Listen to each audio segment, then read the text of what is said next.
திருக்குடும்பம் ஒரு அன்பு குடும்பம். கிறிஸ்து இயேசுவில் அன்புமிக்க சகோதர சகோதரிகளே, புனித சூசேப்பருடைய அன்பிலும் அரவணைப்பிலும் பாதுகாவலும் வாழ்கின்ற கல்குறிச்சி இறை மக்களே, நம்முடைய விழாவுடைய 6வது நாளிலே இருக்கின்ற இந்த நாளில் இறைவனுடைய படைப்பின் அடிப்படை அமைப்பு என்று சொல்லப்படுகின்ற குடும்பத்தை பற்றி சிந்திப்பதற்காக இன்றைக்கு நாம் அழைக்கப்பட்டிருக்கின்றோம். நம்முடைய பாதுகாவலர், குடும்பங்களின் பாதுகாவலர், பல்வேறு நிலைகளிலே அவர் நமக்கு பாதுகாவலராக தரப்படுகின்றார். திரு அவையினுடைய பாதுகாவலர், படிப்பிற்கு பாதுகாவலர், கல்வி நிறுவனங்களுக்கு பாதுகாவலர், துறவற வாழ்வினுடைய பாதுகாவலர், இன்னும் உழைக்கின்ற மக்களுடைய பாதுகாவலர், எல்லாவற்றுக்கும் மேலாக வாழ்வினுடைய அந்திமம் கடைசியிலே நல்ல மரணத்திற்கு பாதுகாவலர். சூசையப்பருடைய அந்த திரு உருவத்தை நாம் பார்க்கின்ற பொழுது 2 காரியங்களை கூர்ந்து பார்க்க முடியும். ஒன்று, அவரை இயேசுவோடு இணைத்துதான் நாம் பார்க்க முடியும். அவருடைய அன்பு மகனாகிய இயேசுவிலிருந்து பிரித்து அவரை பார்ப்பது என்பது பொதுவாக சூசையப்பருடைய திருவுருவத்திலே நாம் காண முடியாது. இன்னொன்று, அவரோடு இணைத்து நாம் பார்ப்பது அவர் கையிலே இருக்கின்ற லீலி மலர். லீலி மலரே புனித சூசை என்று அவரை பற்றி நிறைய பாடல்கள். புனித வளனார், புனித சூசையப்பர் அவருடைய கையிலே இருக்கின்ற இந்த லீலி மலருக்கு பாரம்பரியமாக பல வர்ணனைகள், பலவிதமான மரபு கதைகள் உண்டு. எபிரேய கதை ஒன்று அதை பற்றி இப்படி சொல்கின்றது. தலைப்பேரான பிள்ளைகள் ஆண்டவருக்கு காணிக்கையாக கொடுக்கப்பட்டார்கள். அது பெண் குழந்தையாக இருந்தாலும் கூட எருசலேம் ஆலய குருக்களிடம் அவர்கள் அன்றைக்கு நேர்ந்து அளிக்கப்பட்டார்கள். ஆலயத்திலே அதனுடைய ஒரு பகுதியிலேயே அவர்கள் தங்கியிருக்கவும் அனுமதிக்கப்பட்டார்கள் என்றெல்லாம் நமக்கு விவிலிய வரலாறு கூறுகின்றது.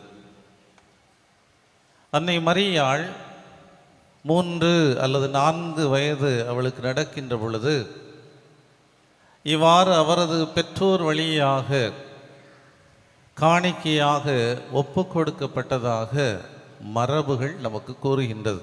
ஆகவே அவளோடு உள்ள சிறுமிகள் எல்லாருமே எருசலேம் ஆலயத்திலே தங்கியிருக்க வேண்டும், அங்குள்ள ஒரு சில பணிகளை செய்ய வேண்டும். 14 வயது அடைகின்ற பொழுது அந்த பிள்ளைகள் மீண்டும் அவரவர் வீடுகளுக்கு திருப்பி அனுப்பப்படுவார்கள். இது வரலாறல்ல, ஒரு மரபு கதை. அன்பானவர்களே, இப்படி மரியாள் அந்த 14 வயதை அடைகின்ற பொழுது அவளும் திருப்பி அனுப்பப்படுகின்றாள். அந்த நாட்களிலே குருவாக இருந்தவருக்கு மரியாள் அனுப்பப்பட்ட பிறகு ஒரு கனவு வருகின்றது. அங்கே வளர்ந்த பிள்ளைகளில் இவளும் ஒருத்தி. ஆக இவளுக்கு திருமணம் நடப்பது போன்ற ஒரு கனவு. அந்த கனவிலே தாவீதினுடைய வழி மரபில் உள்ள ஆண் மக்கள் கையிலே அவர்கள் கோலை ஏந்தி கொண்டு வருவது போலவும், அதிலே ஒருவருடைய கையில் இருக்கின்ற அந்த கோலில் உள்ள மலர்கள் மட்டும் பூத்து குலுங்குமாக அந்த கனவு வருகின்றது. ஆகவே அந்த குருவானவர் அழைப்பு கொடுக்கின்றார். மரியாளுடைய அந்த பருவ நாட்கள், திருமண நாட்கள். ஆகவே தாவீதின் வழிமரபினுடைய ஆண் மக்கள் வருகின்றார்கள்.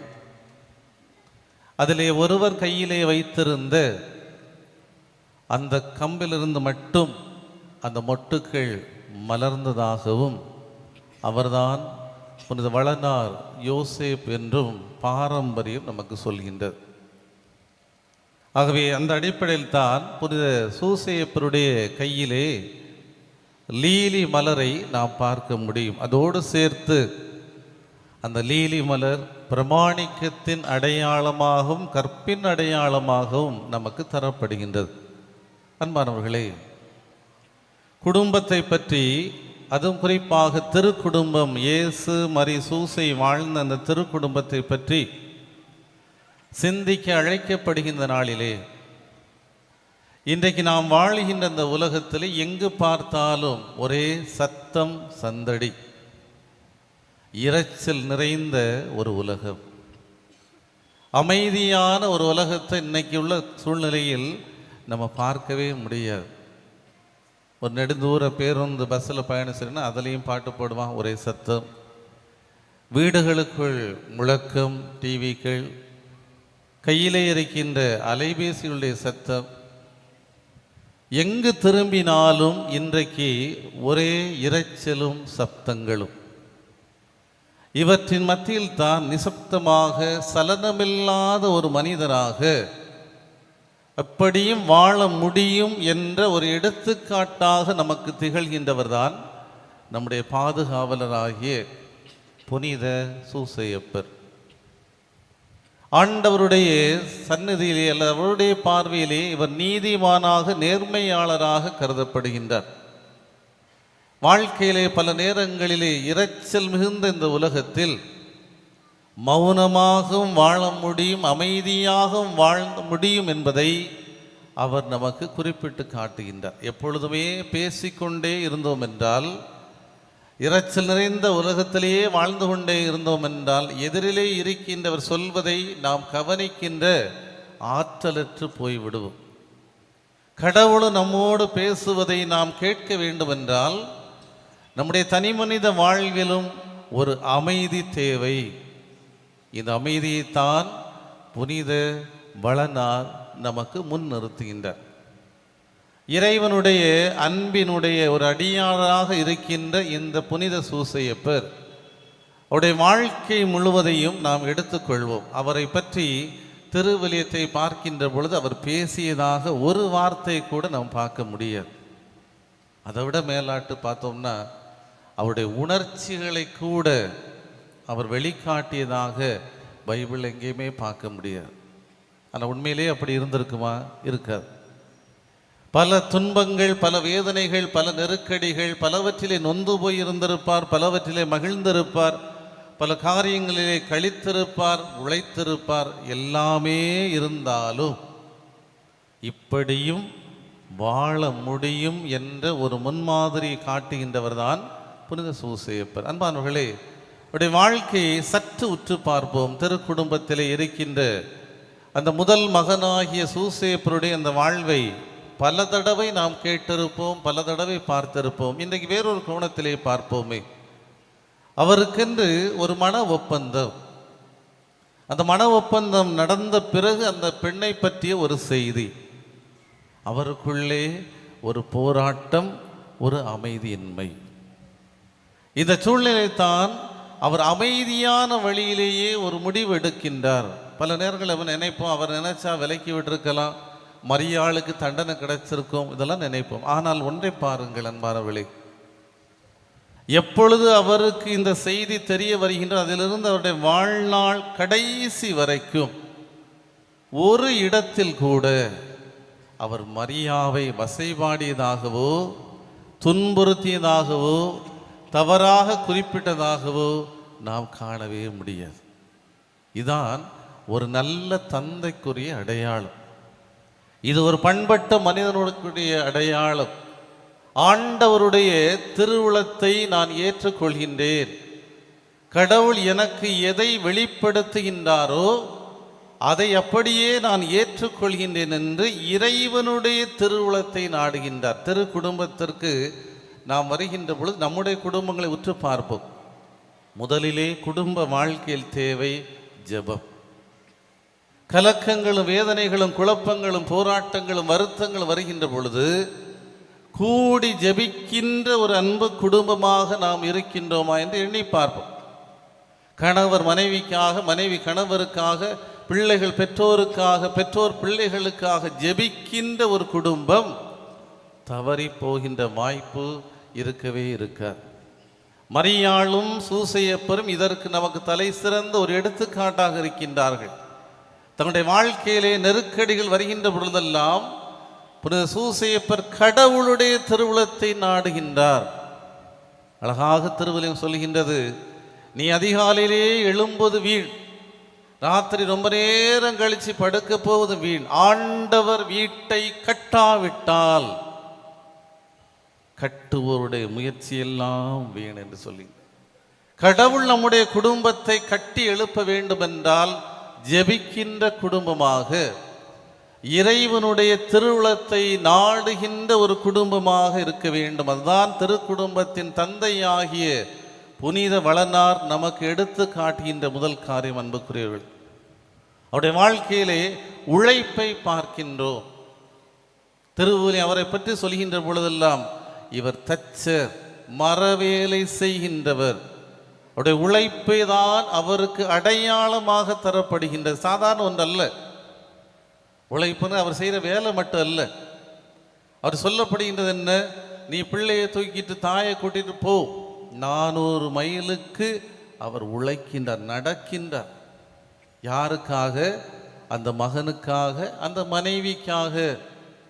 அந்த நாட்டிலே போயும் அவர் உழைக்கின்றார், எகிப்திலே போய் உழைக்கின்றார், அந்நிய தேசத்திலே ஒரு அகதியாக உழைக்கின்றார். யாருக்காக? நம் ஆண்டவர் இயேசுவுக்கு உணவூட்ட அன்னை மரியாளை பராமரிக்க உழைப்பு. அங்கிருந்து மீண்டும் திரும்பி வருகின்ற பொழுது அடுத்து அவர் உழைக்கின்றார், நாசரேத்திலே உழைக்கின்றார். அன்பானவர்களே, எனவேதான் அவரை பற்றியும் இயேசுவை பற்றி சொல்லும் பொழுது இவர் தச்சரின் மகன் அல்லவா?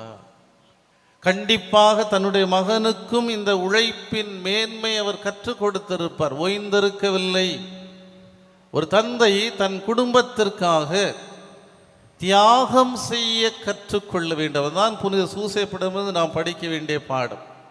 ஒரு நாள் நொந்து கொள்ளவில்லை, உங்களுக்காக உழைக்கிறேன், உங்களுக்காக பாடுபடுறேன்னு சொல்லி ஒரு நாளும் மரியாவையும் இயேசுவை நொந்து கொள்ளவில்லை, தன்னையே அர்ப்பணிக்கின்றார். இது ஒவ்வொரு கணவர், ஒவ்வொரு தந்தைக்கும் இருக்க வேண்டிய ஒரு மேலான ஒரு பண்பு. அன்புக்குரியவர்களே, எப்பொழுதுமே தன்னை பற்றி மட்டுமல்ல, தன்னுடைய மனைவியை பற்றியும் அதிக அக்கறை கொண்டவராக, தன் மகனாகி இயேசுவை பற்றியும் அக்கறை கொண்ட ஒரு தந்தையாகத்தான் புனித சூசையப்பரை நாம் காண்கின்றோம். அவருக்கு விழா எடுக்கின்றோம். பல்வேறு பண்புகள் இல்லையா? அவரை படிப்புக்கு பாதுகாவலும் கொடுத்துருக்கோம். அவர் எந்த ஸ்கூல்லையுமே படித்தா சொல்லலை. கல்வி நிறுவனங்களுக்கு அவர் பாதுகாவலர். அவர் எங்கேயும் படிக்கலை, பட்டம் வாங்கலை. ஆனால் இறைவனுடைய திருவுளத்தை ஏற்று நடப்பதுதான் ஞானம் என்பதை, அதுதான் மேலான கல்வி என்பதை நமக்கு கற்றுத்தருகின்றார். எவ்வளவு படித்தாலும் சரி, கடவுளை தேடி வருகின்ற மனிதன்தான் உண்மையான அறிவாற்றல் உடையவராக இருக்க முடியும். அன்பானவர்களே, எனவே இந்த மனிதரிடம் நாம் கற்றுக்கொள்ள வேண்டியது அமைதியான ஒரு வாழ்க்கை. அவர் உழைத்தார், அவர் பாடுபட்டார், பலவிதமான துன்பங்களை அனுபவித்தார். கண்டிப்பாக மரியாளை கூட்டி கொண்டு போகும்போது சத்திரத்தில், சாவடியில் அவளுக்கு இடம் கிடைக்கல, எவ்வளவு வேதனைப்பட்டிருப்பார். ஒரு இடம் இல்லையே நினைச்சிருப்பார். ஆண்டவர் இயேசு பிறக்கின்ற அந்த நிகழ்வு, இந்த உலகத்தில் அன்னைக்கு இன்னைக்கு ஒரு குழந்தை மாட்டு தொழுவத்தில் பிறந்து கிடந்த சரித்திரம் கிடையாது, ஒரு ஈனப்பிறவி.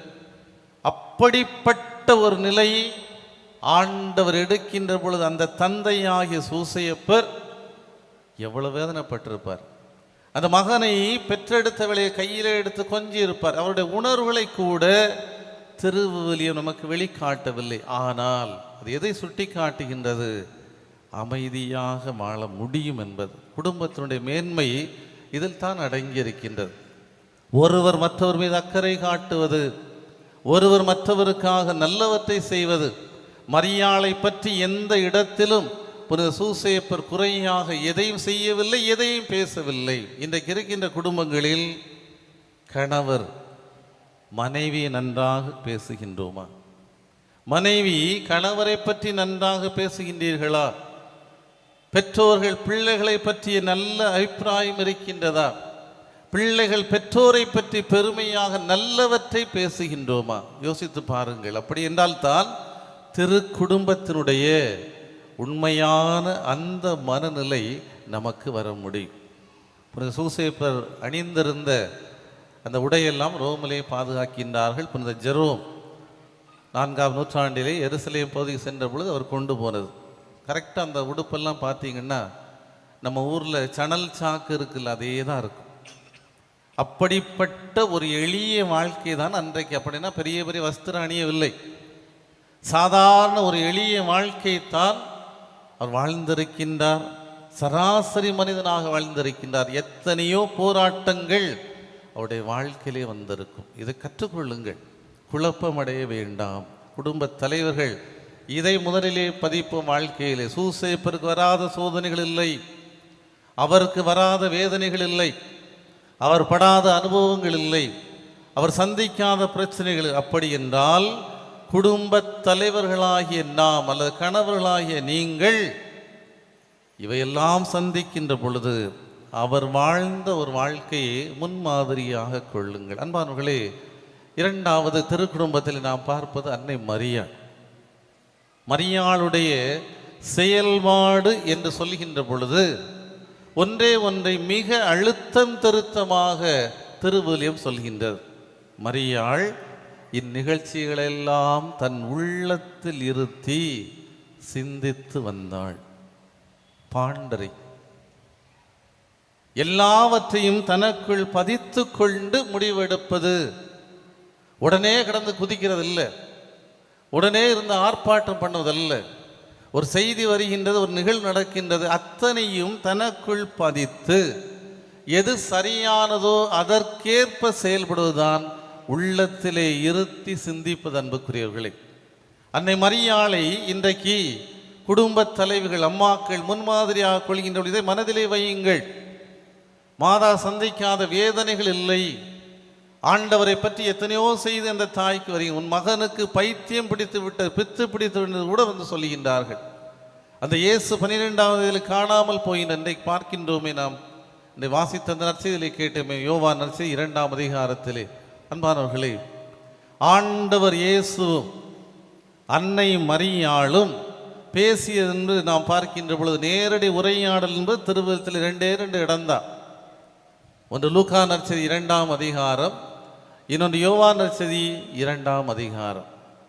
இந்த 2 நிகழ்வுகளிலுமே அன்னை மரியாள் எப்படி ஒரு தாயாக உண்மையிலே செயல்படுகின்றாள் என்பதை பார்க்க முடியும். லூக்கா நற்செய்தி 2ஆம் அதிகாரத்திலே காணாமல் போன அந்த ஆண்டவர் இயேசு அவர் சொல்லுகின்றவள் என்ன சொல்லுகின்றார்? உன்னை 3 நாட்களாக தேடினோமே, உன் தந்தையும் நானும் ஏக்கத்தோடு தேடிக்கொண்டிருந்தோமே, மகனே எங்களுக்கு ஏன் இப்படி செய்தாய்? இங்கே நாம் பார்க்கிறோம், மகனே ரசம் தீர்ந்து விடு. யோவான் நற்செய்தி 2ஆம் அதிகாரம், மகனே ரசம் தீர்ந்து விட்டது. 2 இடத்துலையும் மாதா கொஞ்சம் தான் பேசுறார். மாதா பேசுகின்றவளுக்கு கபிரியேல் தூதனிடம் பேசினார், எலிசபெத்தை சந்திக்கின்ற பொழுது வாழ்த்தினார். இங்கே ஆண்டவர் இயேசுவோடு பேசுகின்றார். அனைத்திலுமே அமைதியை வடிவமாக இந்த தாய் மரியாள் கொண்டிருந்தாள். நம்ம வாழ்க்கையில குறிப்பாக எதிலுமே பதட்டப்படாமல் பல காரியங்களை உள்வாங்கி சிந்தித்து முடிவெடுக்கின்ற பொறுமை காக்கின்ற ஒரு பண்பு இல்லத்தரசிகளுக்கு, குடும்ப தலைவிகளுக்கு கண்டிப்பாக இருக்க வேண்டும். தோபித்து நூல் 10ஆம் அதிகாரத்திலே ஒரு நிகழ்வை நாம் பார்க்கின்றோம். அழகான ஒரு பகுதி. ரகுவேல் தன்னுடைய பிள்ளைக்கு கல்யாணம் முடித்து கொடுக்குறார். மகளை அனுப்பி வைக்கும்போது ஒரு வார்த்தை, அருமையான ஒரு வார்த்தை சொல். இன்று முதல் உன்னிடமிருந்து நல்ல செய்தியே எங்களுக்கு வர வேண்டும். நீ அந்த வீட்டினுடைய மகளாக இருப்பாய். இன்னையிலிருந்து உன்கிட்ட இருந்து வர வேண்டிய செய்தி நல்ல செய்தியாக, உன்னை பெற்றதற்காக எங்களுக்கு வருகின்ற செய்தி, நீ புகுந்த வீட்டிலிருந்து வருகின்ற செய்தி நல்ல செய்தியாக மட்டும்தான் இருக்க வேண்டும். இது ஒவ்வொருத்தரும் மனசில் பதிச்சுக்காங்க. அதுபோல் அந்த மணமகன் சொல்லப்படுகின்றது, ஆண்டவர் உனக்கு இந்த திருமணத்தை நிகழ்த்தியுள்ளார், நீ எங்களுக்கு மகனை போன்றவன். ஆகவே ஒரு மகன் தன் சகோதரியை தன்னோடு பிறந்தவரை துன்புறுத்த மாட்டான், அடிக்க மாட்டான், திட்ட மாட்டான், எதுவும் செய்ய போவதில்லை. அப்படி ஒரு உண்மையான அன்பிலே உங்களுடைய குடும்பம் இருக்க வேண்டும் என்று ரகுவேல் தன் பிள்ளைகளை வாழ்த்துவதை தோபித்து நூல் 10ஆம் அதிகாரத்தில் பார்க்கின்றோம். குடும்பத்திற்கு ஒரு அருமையான ஒரு வரை விலக்கணம் அன்புக்குரியவர்களே. புனித சூசையப்பருடைய அன்பிலே நாம் வாழ்ந்து கொண்டிருக்கின்றோம். அவர் நம்முடைய குடும்பத்திலே அவர் எந்த வடிவத்திலே நாம் பார்க்கின்றோம். பொதுவாக அவர் ஒரு இணைப்பு பாலமாக எடுத்துக்கொள்வோமே. ஒரு பாலத்தை எடுத்துக்காங்க, 2 கரை, நடுவில் ஒரு பிரிட்ஜ். அந்த பிரிட்ஜினுடைய 2 எட்ஜும் 2 பக்கத்தில் 2 அற்றங்களும் 2 பக்கத்தில் தொட்டிருக்கும். அந்த பிரிட்ஜ் எந்த பகுதிக்கு சொந்தம்? அந்த 2 கரைக்குமே அது சொந்தமானாலும் கூட நடுவிலே பயணிக்கின்றவர்களை இணைக்கின்ற ஒரு புனிதமான பணியை செய்வதால் அவர்களுக்குத்தான் அது சொந்தம். இப்படித்தான் குடும்ப வாழ்விலே தாய் தந்தையர் இருக்க வேண்டும். ஒரு இணைப்பாளர்களாக, இணைப்பு பாலங்களாகத்தான் ஒரு குடும்பம் இருக்க வேண்டும். இறுதியாக பிள்ளைகளை பற்றி சொல்லப்படுவது, ஆண்டவர் இயேசு ஞானத்திலும் அறிவிலும் கடவுளுக்கு உகந்தவராக வளர்ந்து வந்தார். இன்னைக்கு நம்ம பிள்ளைகள் எல்லாரும் படிக்கிறாங்க, சரிதான், அறிவு வளர்ந்துக்கிட்டே போகுது, வாழ்த்துக்கள். ஆனால் எதிர்கால சந்ததி தலைமுறை கடவுளுக்கு உகந்த பிள்ளைகளாக உருவாகின்றார்களா? இது ரொம்ப முக்கியம். எது அவர்களுடைய ரோல் மாடலாக இன்றைக்கு இருக்கின்றது?